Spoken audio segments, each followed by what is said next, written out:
Hey guys, it's your boy Knicks Tape Banks coming back at it again this week with another video. For those of us that are Knicks fans, I think we all are aware that pretty much if we're talking about where the Knicks are now or where the Knicks will be, we are talking about the youth and their development. So let's get into it. Let's talk about what's new with the young Knicks. And how they have been developing and things are looking forward with these young Knicks. Bless up. Now, after the voluntary training camp that the Knicks had just finished up in September, there's a couple things that seem to be apparent. So we know that RJ was a really standout player for Tibbs in this whole training camp. RJ seems to be molding into whatever it is that Tibbs really wants, which to me sounds like he wants a playmaker. If we listen to what he said in his press conferences, it sounds like he's really pushing RJ to create plays for other, teammates. But I think that's pretty obvious if you look at, like my other video said, when I specifically talked about Tibbs. Tibbs really looks for his main players to be playmakers. If you are a guy getting lots of minutes, you need to be facilitating others. Period. That's his offense. His whole offense is predicated on his main players being able to playmake for others. So it's not a surprise that he's pushing RJ towards that route. Plus, that's also something that I think RJ was really good at in college, and something that's been said to be one of his strengths, but the Knicks have kind of steered clear of that in his first year. Another thing is Mitch. Mitch was there for part of it, but he had personal reasons, so he had to leave. So we don't really have any real rumors or real even grasp or understanding of what that was like for him in that training camp with Tibbs. But we also know that aside from those two, there seems to not really be much of a big impression that any of the Knicks are really leaving on Tibbs. I mean, I'm sure he has his players right now that he likes and he sees them making improvements. And that's not to say he's not impressed by anybody other than those two. But just that he hasn't necessarily spoken out about Frank or DSJ or Knox in that same light as he's spoken out about Mitch or RJ so far.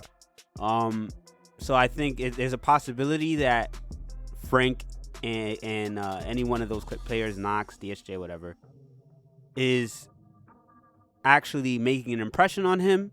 And the rumors are that Frank has solidified himself as a starter already for Tibbs. But as of right now, as far as I'm aware, Tibbs has not explicitly came out and spoken about any of these players in a high regard, aside from Julius Randle, who he says has shown a lot of good leadership on and off the court. So following that line, we know that there are now rumors saying the Knicks are looking towards how players fit with RJ in this upcoming offseason. So everything is predicated right now, potentially, right, on the fit with RJ, which is excellent. That means they're buying into RJ. For those of us that like RJ, that's excellent. For those of you guys that don't, that sucks. But what this means is we'll get to hopefully see a more true RJ, because we didn't really get to see who RJ is. Coming into this last season, we knew RJ was going to go to the rim. He attacks the rim with force. He tries to draw fouls, tries to create little plays for other players, hits that mid-range jump shot a little bit, has the Euro step down, but he's not a shooter. So being aware of that and knowing that he doesn't have crazy foot speed and knowing that he's not like Kyrie or, anybody like that, you have to be aware that you need to create spacing, right? So the Knicks knew that when they drafted him. They failed him. They did not get shooters, really. I mean, they tried with Bullock and Wayne Ellington, but Wayne Ellington forgot how to shoot. Bullock was consistently injured. So hopefully this season we get to see more true RJ on the Knicks. We get to see him play make. We get to see him attack the rim without there being 5 bodies on him. And that also means if they're looking into how players fit with RJ, we can also start to suspect who they're going to be looking towards in free agency. So we know there's DJ Augustine, Tony Snell, Kelly Olynyk. I expect the Knicks to make strong plays towards those guys. Those are all guys, decent defenders. Tony Snell is probably the one of the better defenders out those 3, but they can all hit the 3 ball at a pretty good clip, and they would be good pieces.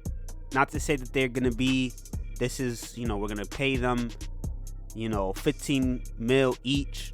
That's not what we need. But if we add little pieces here and there that can open up the floor for RJ, open up the floor for Mitch and our other young players, we'll get to see truly who these players are and allow them to really develop their skills.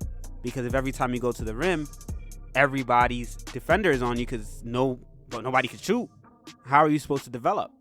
You can only really develop your game off the court in that circumstance, which is what it felt like for RJ and for Mitch.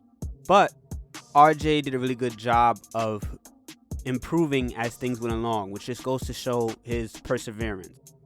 We also know that Mike Woodson is in Louisiana right now, and he's training, working with Mitch, and that's exciting. That's exciting. We know, Woody is down there. He's working with Mitch, getting him up to speed. That's what we need. We need to really see Mitch get his shine in this Tibbs system, whatever Tibbs decides to run offensively and defensively. Because I feel the Knicks haven't allowed Mitch to be all it is that he can be offensively or defensively as of yet. And from what Mitch's trainer, Marcel Scott, has said, it seems like the Knicks are really looking to be competitive soon, and they're willing to give Mitch the space should he show that he has the ability. So it doesn't look like they're trying to pigeonhole him into anything. And from what Tibbs said, Tibbs seems to want him to develop into a well-rounded center anyway. But that's all good news. It looks like we potentially will have a chance to see Mitch really develop his off-ball skills offensively and defensively, so he's not just only a lob threat. He can pull out the defender, with just the threat of a maybe a mid-range, if his 3-point shot is really hitting, even a 3-pointer, and of course on ball, I would like to see him be able to put the ball on the floor, 1-2 dribbles, use that athleticism in maybe study some Amari Stoudemire and see how he was able to use his athleticism and power. And Mitch can look towards that, although, obviously Mitch doesn't have that same build, that same powerful, bully build. He has that crazy athleticism, more so than Amari did. So it's very possible for him to look towards Amari and try to, include that, 1-2 dribble that Amari did and, dunk over guys and stuff like that. So if he becomes a more well-rounded threat offensively and we open up that floor so RJ can become a more well-rounded threat offensively, that's looking really good for our young guys. That's only going over our top 2 young guys right now. We could also even talk about Frank. Even though Frank hasn't really been mentioned heavily by Tibbs, we know that Frank has improved. Whether or not you're a Frank fan is up to you. You're allowed to say Frank sucks because offensively he kind of does. But if you look at his numbers, he's been improving despite the inconsistency that's been around him, and he's actually been the Knicks' only positive player, meaning in plus or minus. He's been the Knicks' only positive player consistently throughout his time here as a Knick. So throughout his reign as the French Prince here in New York, he has been the only player to maintain a positive plus or minus in New York throughout that whole period of time. And in fact, I think he's probably the longest term Knick on the roster right now, being a Phil Jackson pick, who Phil Jackson then ran away and left him to flounder. But Frank's three-point shot is improving. We've seen his free throw shot improve greatly. He was the best free throw shooter on the Knicks. One of the, he was up there in percentage. I think he was shooting like 86, 87% from the free throw line. And from the three-point line, actually, even though his three-point percentage was low because he doesn't always take, the good shots, even though he's a timid player offensively, I think he's really calculated. So when he takes that corner shot, he's actually in the 93rd percentile in converting on three-point shots from the corner.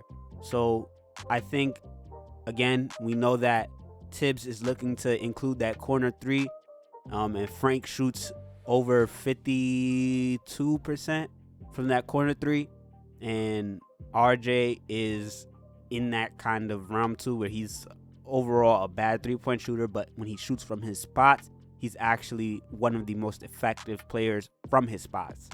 Okay, so if the Knicks really hone in their offense and get these guys to their spots, I think we can definitely see some big improvements from our players. Same thing with Knox. We've seen Knox shoot. We've seen him, shoot, and it looks good, and it's, it clanks. But we've also seen him shoot these crazy shots, and he makes them, and I think he has that potential. He also has a little bit of athleticism in him. He has that burst, and he has a quick first step, but after that his feet are slow, and I think that's his problem. But if he learns how to pick his spots and within the offense learns when to cut, where to cut, we can definitely see him improve. The main thing is getting these guys confident within their game and then confident within the offense. If Tibbs can do that, I think we'll see great improvements from our young players. And based off of everything that we're hearing so far, he's going along the route that I think a lot of us Knicks fans want us to go, which is trying to open up the floor for RJ, give Mitch more space in the offense, give him the ability to have more gravity on the offensive end. And it sounds like he's going to really have players get to their spots, take smart shots, and just make the game easier for these guys, but not just leave it to their own devices because they don't have the talent for that yet. So thank you guys. I want to thank all the new subscribers. We have almost 500 subscribers now. Every week on Thursday around 12 p.m. Eastern Standard Time, we're posting new videos. Thank you guys. Make sure you like, comment, subscribe. Peace.